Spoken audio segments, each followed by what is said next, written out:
Ladies and gentlemen, welcome back to a brand new video over here on the channel by the name of LeaIsChill. Today we are back to Bleach Immortal Soul. Today I made a decision of which I probably should have made a lot of earlier, but let's go ahead and talk about it. So I was originally going to invest fully into Dangai Ichigo because he seemed like he was going to be incredible. But upon running some damage calcs and trying to figure out who's best inside this game, it turns out Armoured Yoruichi is one of the top units because of how she works. If we go ahead and look at her skills here, she has the crit chance and ignoring defense on her basic attacks. She has the Shunko, which is equal to 60% of the rage skill damage, equal to the Shunko awakening she has, which is very helpful. She gains 400 rage at the start of battle. All attacks ignore 30% of target's defense. Every time a Shunko attack is activated, Yoruichi recovers 180 rage, and each Shunko attack reduces target's damage reduction rate. And it stacks up to 3 times and lasts until the end of battle. And so not only does she have a pretty good basic set, and she pops her skills more than once when you pop it when she has more Shunkos stacked up, she also reduces the defenses, or at least the damage reduction rate of the enemies, up to 3 times during battle. And so she is worth a lot. I went ahead and grabbed her bonds here, which is Urahara and Ishin, which is the one character I was missing. But she is nutso. And so instead, we'll be doing a showcase of 4-star Yoruichi, and likely won't be touching Dangai when he ends up coming out. Instead, we'll be investing in Tensa Zangetsu next, because I need to replace my, basically, Tensa Zangetsu is the replacement for my Yamamoto on my main team, and so I figured he would be worth a lot more, but it's going to take a heavy investment to get there. I'm slowly getting there, but for today, we're going to be showcasing Yoruichi in several game modes, so first of all, I climbed an extreme challenge from 369 to 457, and now it's pretty impossible to progress in any meaningful way. I'm just gonna go ahead and show 476 or 457, sorry, whatever it was that we're on. I don't know why my brain mixed that up. And show how difficult it is. So we start off by using Aizen's skill. The entire front row takes a lot of damage. The Urahara on the top has the lowest HP, but the bottom one will give me lifesteal. I'm actually gonna pop Yoruichi's on the top one and hope that she gets more than 1. She only got 1. Okay, so that's an instant quit out. Basically, what these extreme challenges are in their most basic form at the higher tiers is if you don't beat at least 2 enemies plus, or silence or stun the back row in a meaningful way, you're probably not going to win. The Shinji and White Ichigo are the biggest threats on this current quest, and so I need to get access to them in some way, or silence them or stun them with the White Ichigo and Yamamoto along the way. You can see here, I only got the silence on Soifon, and unfortunately, the stun seems to have went on someone and then failed. I'm actually going to spend all of my attacks here to try and finish this guy without Aizen. Damn. Aizen would have killed Sajin, but we're going to get bodied here. They do a lot of damage, and because of Shinji and White Ichigo especially, they just kind of AoE your whole team, and you just kind of get bopped like this. And there I go. And there I go. But yeah. The quest before this, I had to just reset a bunch of times to be able to beat it. It's just kind of a process of elimination. But if we're doing a showcase of Yoruichi, this White Tiger one is one I haven't maxed out yet. And so we should be able to get to probably 200 with it. Naturally, you're gonna notice Aizen's kind of OP for this. But we'll be popping her first to try and see if she can kill the enemies. She got a good crit on the first one. So yeah, you can see here, she Shunko attacks up to 3 times.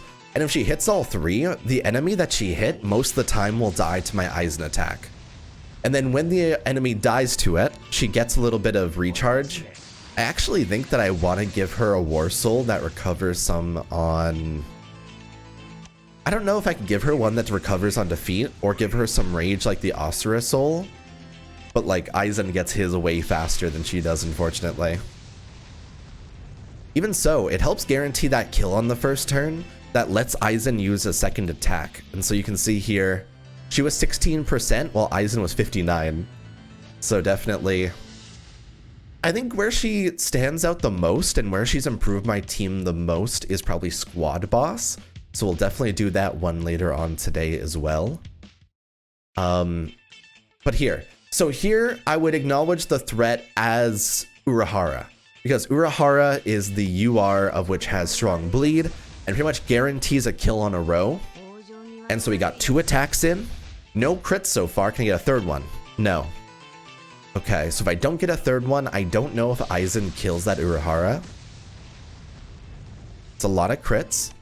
I'll at least get the Rukia in the back row. Bonk.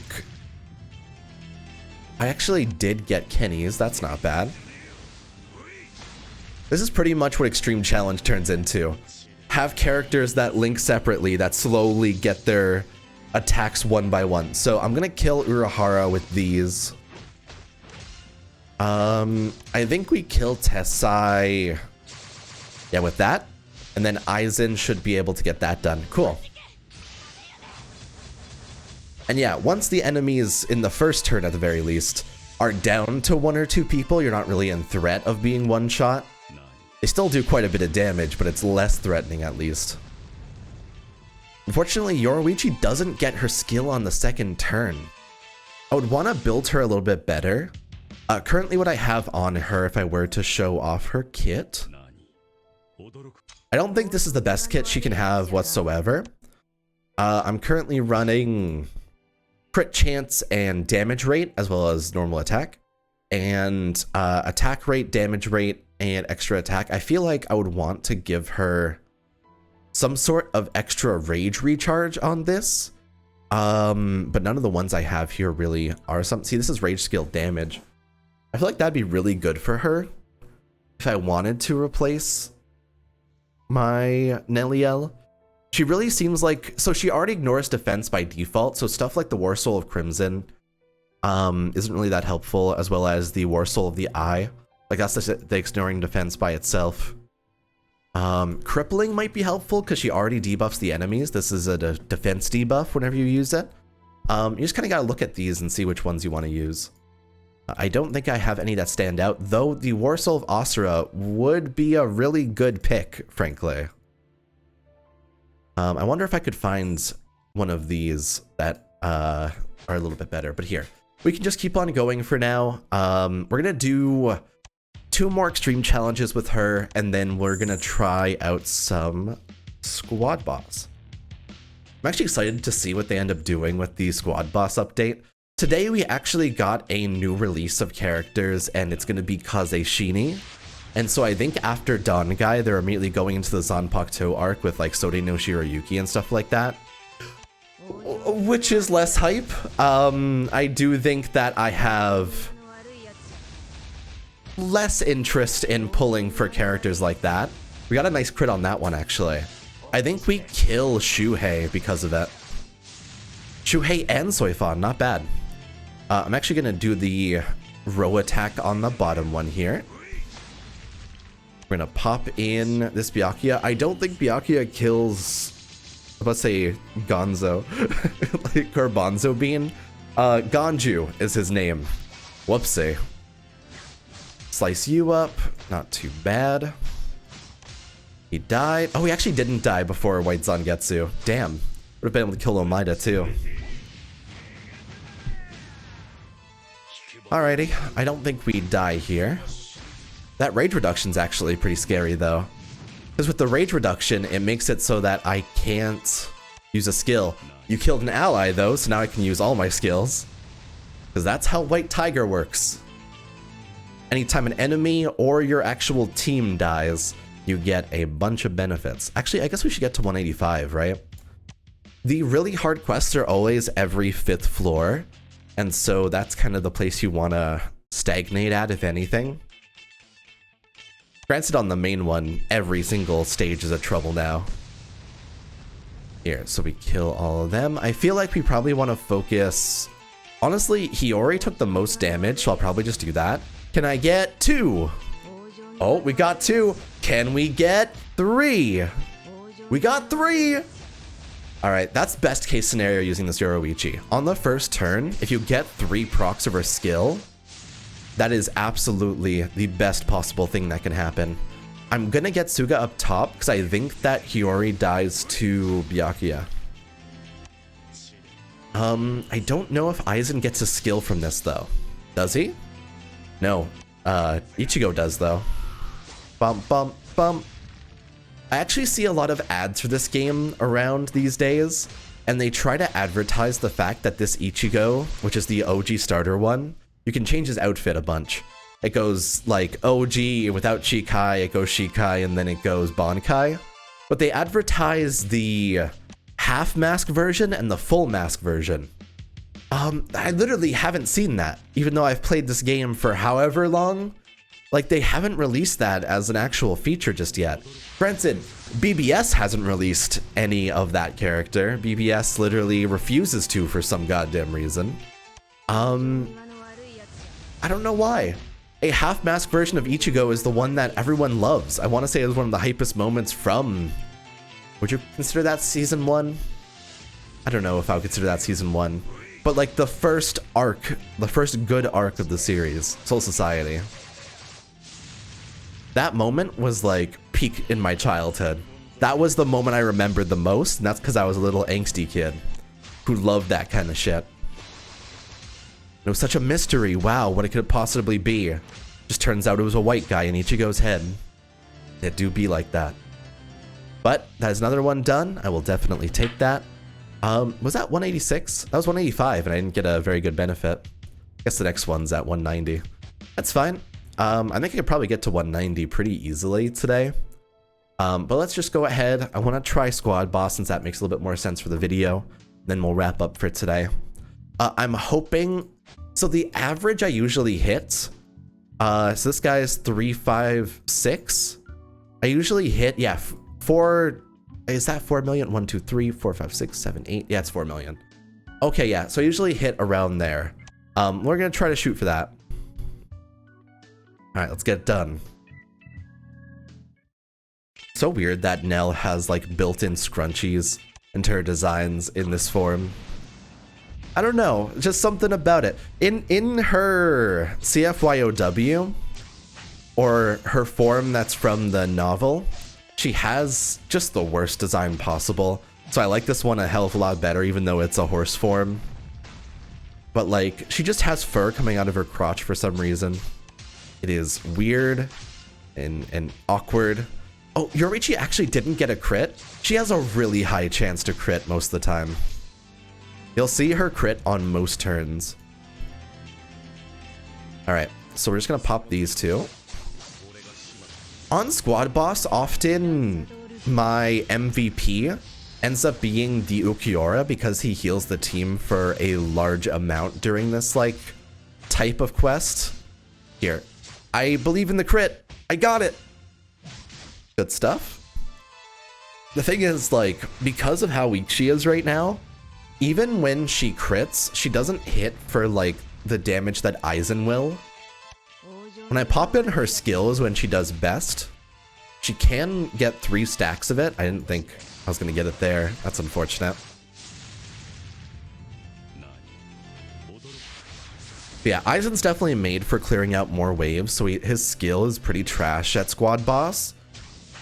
You really have to try and balance out how you make your team for it. I actually wonder... So, 5-star Kenny, which is Kenpachi, the OG like starter one, out-damages Dangai on Squad Boss, which is really sad, but is unfortunately just the truth of this game.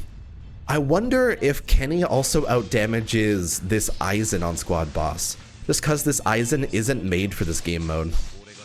I'd be curious, but he's also my strongest character. We'll see. Alright. I'm trying to get the crits in with her. That's good. Granted, he just crits for higher no matter what. Alright. This turn we're gonna get hit by a pretty big skill. I hope that it doesn't kill my front row.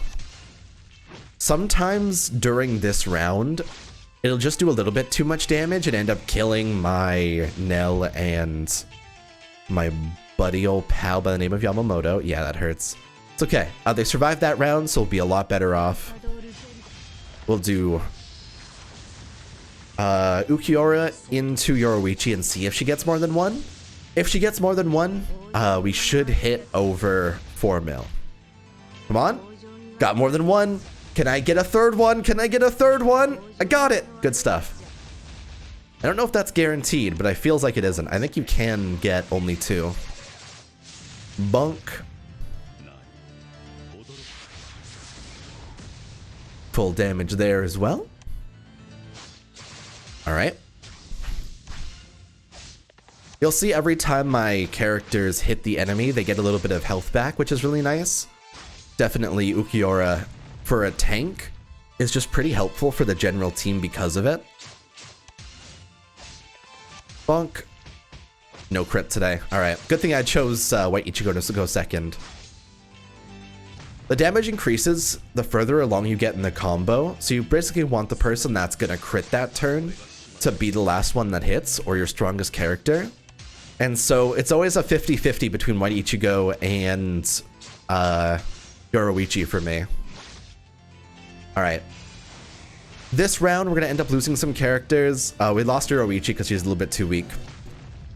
I don't know if we actually hit 4 mil today. We're hitting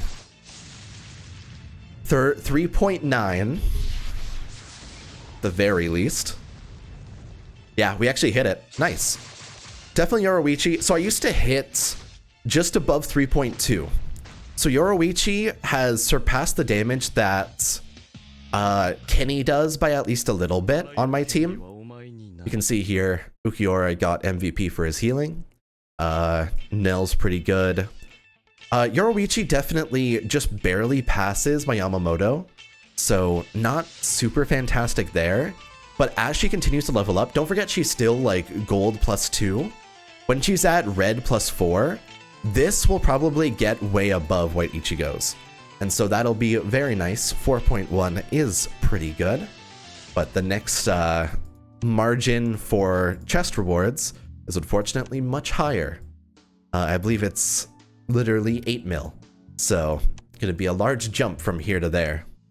But I will definitely take that. And good stuff for today. Definitely, I would say that Yoruichi is worth investing in. She is a character that is super worth it, but you definitely want to make sure you have her bonds like the Aizen or Hogyoku Aizen V1, as well as the Ishin and Urahara. And so she will be one of the harder ones to get the bonds of. Urahara will be a little bit easier, luckily. Definitely worth looking into here. I'm probably going to focus on her for a while. At least up to red +4. Actually, we can go ahead and pop in some Midas touches to get her up to gold +4. Probably should have done that earlier, frankly. But yeah, I guess we'll come back and see how she is once she's at red +4 anyway, and I'll work on Tensa until then. I think it has been pretty fun today.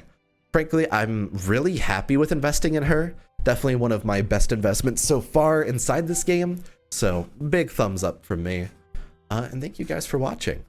Hopefully I'll be able to make a video soon talking about the Dawn Guy banner. I believe it'll be coming up right after this soul box ends here.